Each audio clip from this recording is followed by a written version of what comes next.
राधे राधे मेरे प्यारे भाइयों बहनों माताओं व बंधुओं, संस्कार की बातें चैनल में आपका स्वागत है। बंधुओं, आज शुक्रवार के दिन मैं आपके लिए लेकर आई हूँ महालक्ष्मी की कथा। बंधुओं, शुक्रवार को महालक्ष्मी की कथा सुनने मात्र से महालक्ष्मी का घर में स्थायी वास होता है।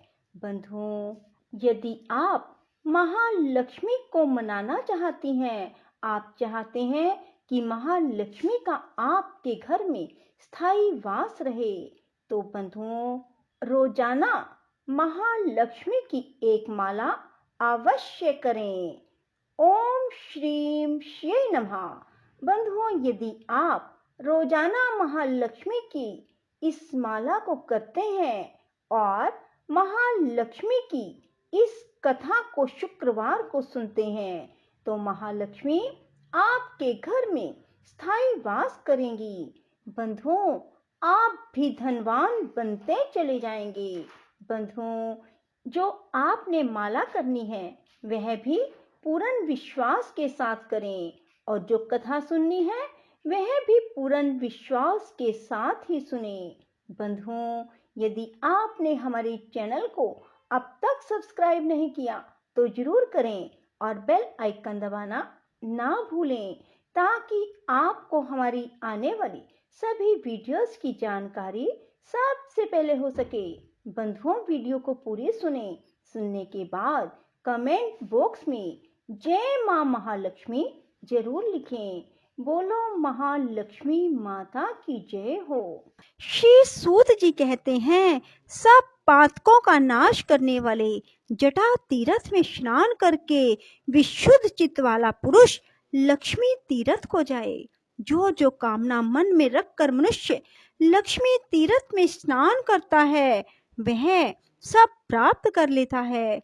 लक्ष्मी तीर्थ बड़ा भारी दरिद्रता की शांति करने वाला, महान धन धान्य की समृद्धि देने वाला, बड़े बड़े दुखों का नाश करने वाला, महान वैभव को बढ़ाने वाला है। वह स्वर्ग और मोक्ष देने वाला, महान ऋण से छुटकारा दिलाने वाला, श्रेष्ठ पुत्र प्रदान करने वाला है। ब्राह्मणों, इस प्रकार यह लक्ष्मी तीर्थ का महात्म बतलाया गया है।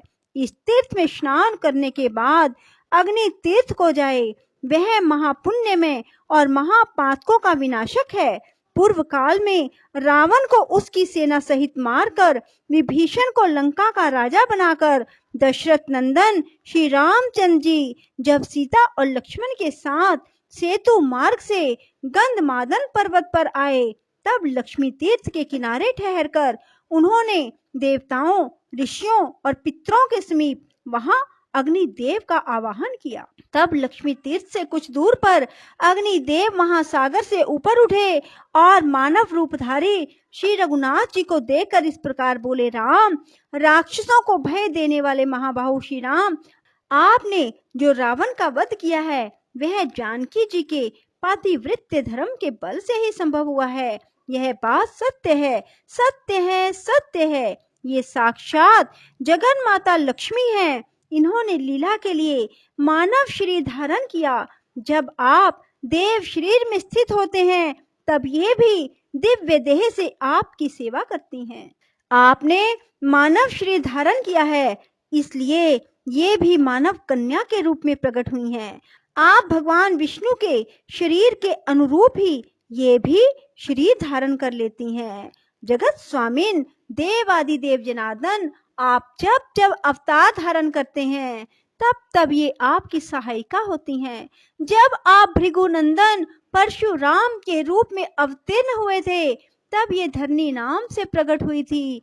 इस समय आपके साथ ये जनक नंदिनी सीता के रूप में प्रकट हुई हैं, और भविष्य में जब आप श्री कृष्ण अवतार लेंगे तब ये रुक्मिणी होंगी। इसी प्रकार अन्य अन्य अवतारों में भी ये आपकी सहायिका होती हैं। अतः रघुनंदन, आप मेरे कहने से इन्हें आदर पूर्वक ग्रहण करें।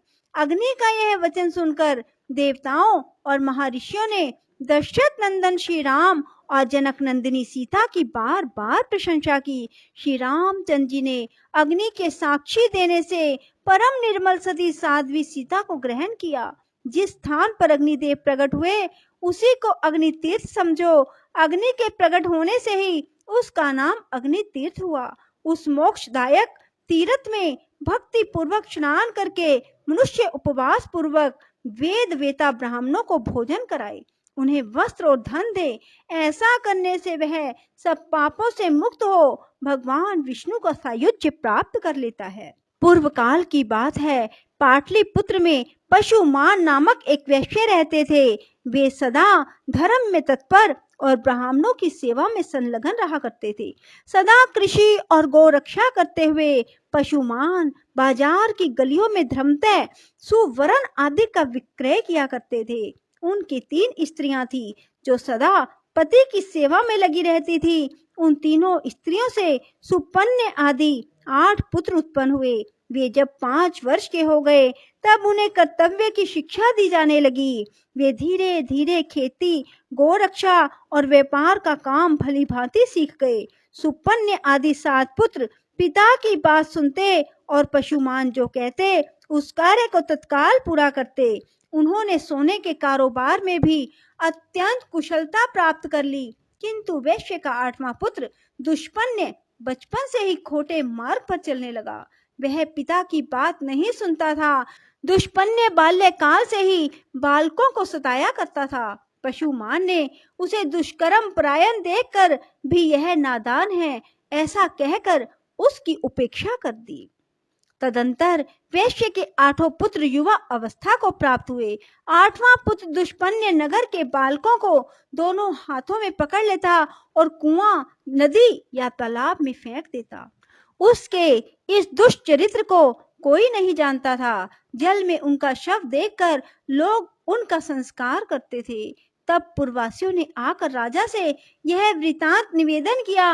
उसका वचन सुनकर राजा ने ग्राम रक्षकों को बुलाया और आज्ञा दी, बालकों की मृत्यु का क्या कारण है इसका पता लगाओ। ग्राम रक्षक बालकों के मारे जाने के रहस्य का पता लगाने लगे, किंतु बहुत खोज करने पर भी उन्हें उन बाल घात का पता नहीं लगा। वे डरते हुए राजा के पास गए, बोले, महाराज, हम बहुत खोज करने पर भी यह ना जान सके कि कौन इस नगर में रहकर निरंतर बालकों की हत्या करता है।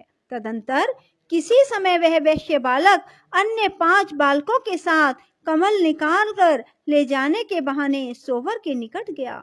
वहां उसने उन बालकों को जबरदस्ती पकड़कर पानी में डुबो दिया। वे बालक चीखते चिल्लाते रहे तो भी उस क्रूर आत्मा ने उन्हें कंठ तक पानी में ले जाकर डुबो दिया। उन सब को मरा हुआ जानकर दुष्पन्य शीघ्र अपने घर को चला गया। उन 5 बालकों के पिता अपने पुत्रों को नगर में ढूंढने लगे। वे 5 बालक अधिक छोटे नहीं थे।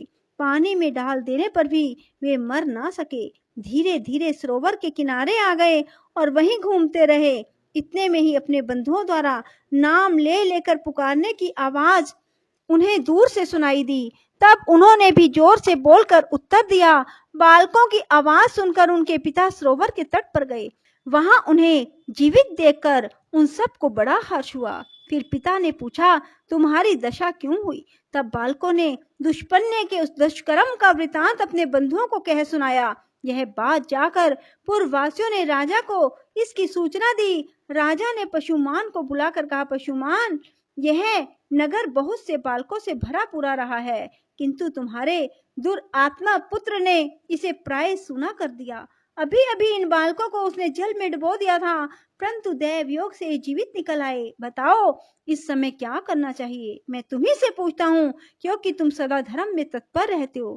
राजा के ऐसा कहने पर धर्मज्ञ पशुमान ने कहा, राजन, जिसने सारे नगर को सूना कर दिया वह वध के योग्य है। इस विषय में कुछ पूछने की बात नहीं।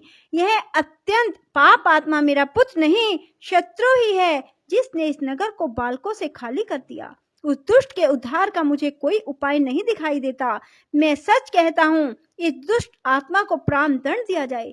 पशुमान का यह वचन सुनकर समस्त पूर्ववासी पशुमान की प्रशंसा करते हुए राजा से बोले, महाराज, इस दुष्ट को मारा ना जाए, अपितु चुपचाप नगर से निकाल दिया जाए। तब राजा ने दुष्पुण्य को बुलाकर कहा, ओ दुष्ट आत्मन, तू शीघ्र हमारे राज्य से बाहर चला जा। यदि यहाँ रहेगा तो मैं तेरा वध कर डालूंगा। इस प्रकार डांट कर बताकर राजा ने दूतों द्वारा उसे नगर से निर्वासित कर दिया। तदंतर दुष्पुण्य भयभीत हो उस देश को छोड़कर मुनि मंडली से युक्त वन में चला गया। वहां जाकर भी उसने एक मुनि के बालक को जल में डुबो दिया। कुछ बालक खेलने के लिए गए हुए थे। उन्होंने उस बालक को मरा हुआ देख अत्यंत दुखी हो उसके पिता से यह समाचार कहा। तब उक्त शवा ने बालकों से अपने पुत्र के मारे जाने का समाचार सुनकर तप के प्रभाव से दुष्पुण्य के चरित्र को जान लिया और उसे शाप देते हुए कहा, अरे तूने मेरे पुत्र को पानी में फेंक कर मार डाला है, इसलिए तेरी मृत्यु भी जल में ही डूबने से होगी। मरने के बाद तू दीर्घ काल तक पिशाच बना रहेगा। यह शाप सुनकर दुष्पुण्य को बड़ा दुख हुआ। वह उस वन को छोड़कर सिंह आदि क्रूर जंतुओं से युक्त दूसरे भयंकर वन में चला गया। वहां बड़े जोर की वर्षा और आंधी चलने लगी। दुष्पुण्य ने देखा एक मरे हुए हाथी का सूखा कंकाल पड़ा है। उस समय आंधी और प्रचंड वर्षा के कष्ट को ना सह सकने के कारण वह उस हाथी के पेट की गुफा में घुस गया। फिर बड़ी भारी वर्षा हुई। जल का महान प्रवाह हाथी के पेट में भी भर गया। हाथी का शव उस महाप्रवाह में बहते बहते समुद्र में चला गया। दुष्पुण्य उस जल में डूबकर क्षण भर में प्राणहीन हो गया। मृत्यु के बाद उसे पिशाच की योनि मिली। भूख प्यास से पीड़ित होकर वह भयानक रूपधारी पिशाच अनेक प्रकार के दुख सहता हुआ गहन वन में रहने लगा। एक वन से दूसरे वन में दौड़ता और कष्ट भोगता हुआ वह क्रमशः दंडक अरण्य में आया। वहां उसने उच्च स्वर से पुकार लगाई, हे तपस्वी महात्माओं, आप लोग बड़े कृपालु और सब प्राणियों के हित में तत्पर रहने वाले हैं। मैं दुख से अत्यंत पीड़ित हूँ, अतः मुझे अपनी दया दृष्टि से अनुग्रहित करें। पूर्व काल में मैं पाटलिपुत्र नगर में पशुमान का पुत्र दुष्पुण्य नामक वैश्य था। उस समय मैंने बहुत से बालकों की हत्या की। अब मैं पिशाच योनि को प्राप्त हुआ हूँ। भूख प्यास सहन करने की मुझ में शक्ति नहीं रह गई, अतः आप लोग कृपा करके मेरी रक्षा करें। तपोधनों, जिस प्रकार मैं पिशाच योनि से छूट जाऊं वैसा प्रयत्न करो। पिशाच का यह वचन सुनकर तपस्वी मुनियों ने महर्षि अगस्त्य जी से कहा, भगवान, इस पिशाच के उद्धार का कोई उपाय बताओ।